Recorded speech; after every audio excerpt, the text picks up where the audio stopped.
تو بھی 15-20 منٹ وہاں لگ گئے.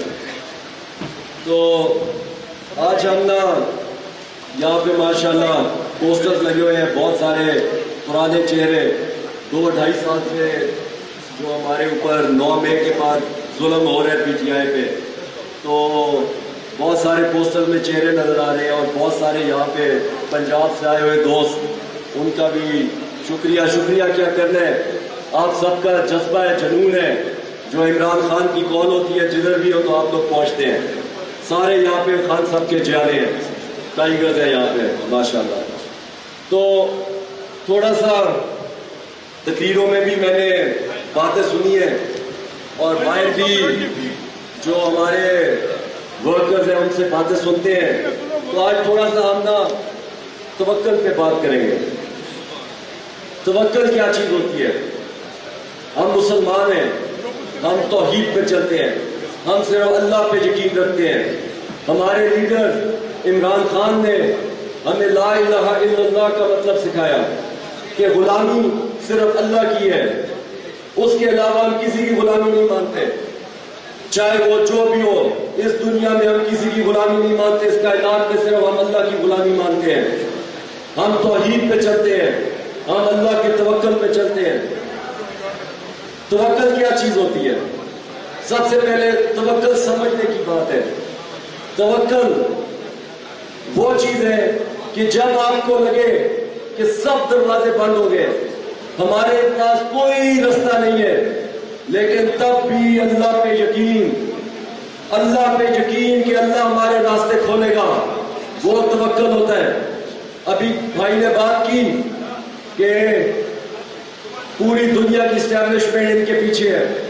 ہم کسی دنیا کی اسٹیبلشمنٹ کو نہیں مانتے, کیونکہ ہم صرف اللہ کی اسٹیبلشمنٹ کو مانتے ہیں.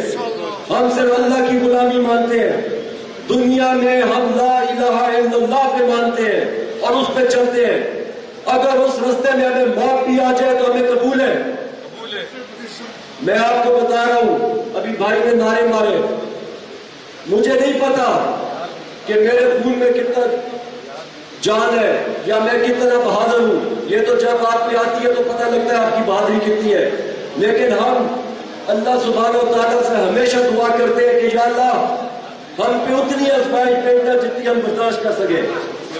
ہمیں ان لوگوں میں سے مت بنانا جن پہ تجھے عذاب آئے, کیونکہ تو نے قرآن میں فرمایا ہے کہ میں اپنے مومن کو اتنی ہی آزمائش دیتا ہوں جتنی وہ برداشت کرے, لیکن جب میرا عذاب آتا ہے تو وہ تم برداشت نہیں کر سکو گے. تو اللہ سبحانہ تعالیٰ ہمیں اپنی اتنی آزمائش دے جتنی ہم برداشت کر سکیں. ہمیں بڑے بول نہیں بولنے چاہیے, ہمیشہ اللہ سے مدد مانگنی چاہیے. توکل صرف اللہ پر.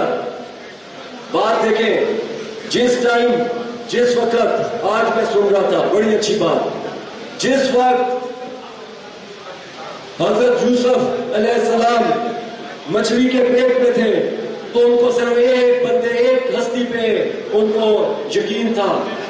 جب رسول پاک صلی اللہ علیہ وسلم غار میں تھے اور باہر کفار کھڑے تھے تو ان کو صرف ایک ہستی پہ یقین تھا. جب یوسف علیہ السلام کنویں میں تھے تو ان کو صرف ایک ہستی پہ یقین تھا.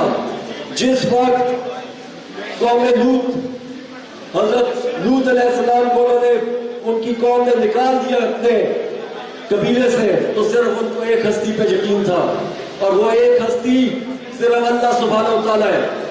جب حضرت ابراہیم علیہ السلام کو آگ میں پھینک رہے تھے تو انہوں نے ایک ہی دعا کی تھی, حسبی اللہ و نعم الوکیل, میرے لیے صرف اللہ پاکی ہے, میرے لیے صرف اللہ بہت ہے.